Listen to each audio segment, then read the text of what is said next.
was listening to a right-wing commentator somewhere yesterday, one of the TV shows or whatever, who was going off on this rant about, the Constitution is really there to protect us from government. Well, idiot. The Constitution was written to create a government. Yes, it constrains the government, absolutely. But that's not why they wrote it. They wrote it because they wanted there to be a United States of America, where we're all in it together. There are things that can only be done reasonably by government. They can't be done by Koch Industries. They can't be done by ExxonMobil. They can't be done by the rich guy down the street.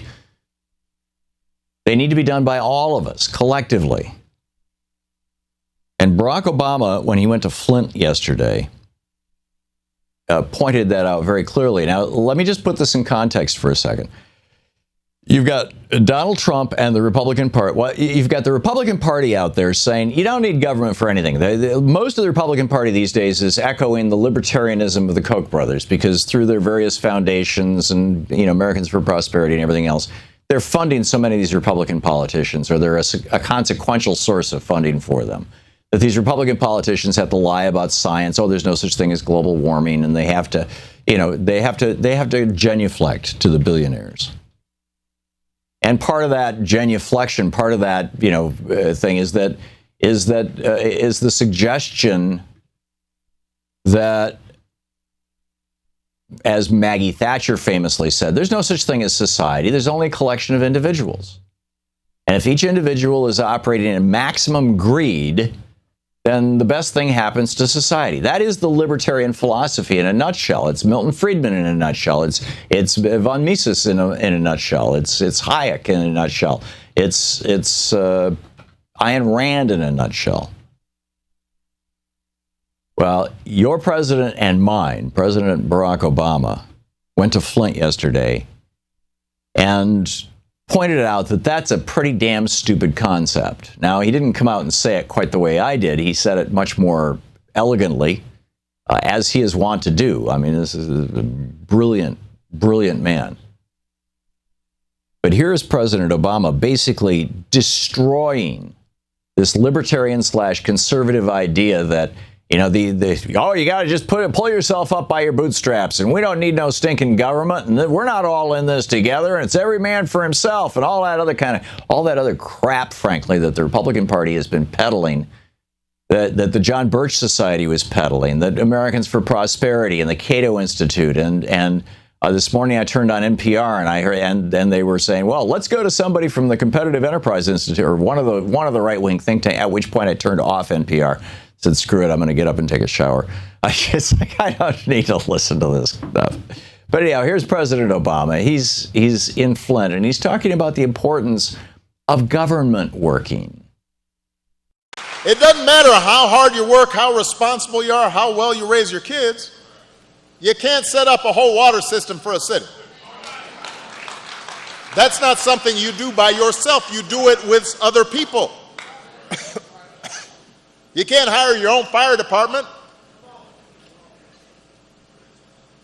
or your own police force or your own army. There are things we have to do together, basic things that we all benefit from. Volunteers don't build county water systems and keep lead from leaching into our drinking glasses. We can't rely on faith groups to reinforce bridges and repave runways at the airport. We can't ask second graders, even ones as patriotic as Isaiah Britt, who raised all that money, to raise enough money to keep our kids healthy. You hear a lot about government overreach.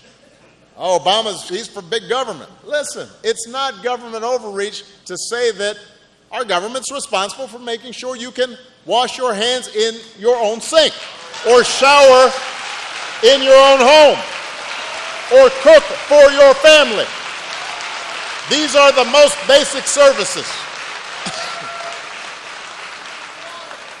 There's no more basic element sustaining human life than water. It's not too much to expect for all Americans that their water is going to be safe.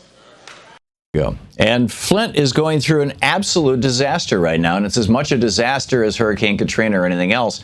The difference is that the vast majority of Flint and Flint residents who are being poisoned are poor and are black. I mean, if this had been going on for 6 months to a year, and actually it's a year and a half, but for 6 months we've known about it in a big way. If this were going on in Grosse Pointe, largely white affluent community in the suburb of Detroit, in the direction of Flint, if this were happening in one of the suburbs of Washington D.C., one of the in Virginia, where all the mansions are for the defense contractors and their owners and whatnot, Obama wouldn't have just shown up and given a speech. President Obama wouldn't have just come in and given a speech. There would be, Michael Moore was talking about this yesterday. There would be, 100 tractors and 1,000 soldiers, and they'd be ripping up people's lawns right now. Actually, they've developed a technique in Lansing where they also had lead pipes to run copper pipes through them without digging up people's yards, and they'd be doing it. They'd be on it right now. But we not only have a criminal justice system that has, two different separate criminal justice systems, one for poor people and people of color, and another for white-collar criminals, rich people, powerful people, and white people, basically. Not only do we have two criminal justice systems, we have two disaster relief systems in this country. Look at how differently we responded to Katrina, how long it took George W. Bush and FEMA to respond to Hurricane Katrina versus, when some fancy white suburb in Florida gets taken out by a hurricane. Or, a nice all-white town, middle-class town in Oklahoma gets taken out by a tornado. To watch more clips from our programs, hit the Watch More Videos button over here. And please be sure to hit the handy-dandy subscribe button so you'll always be up to date. Tag, you're it.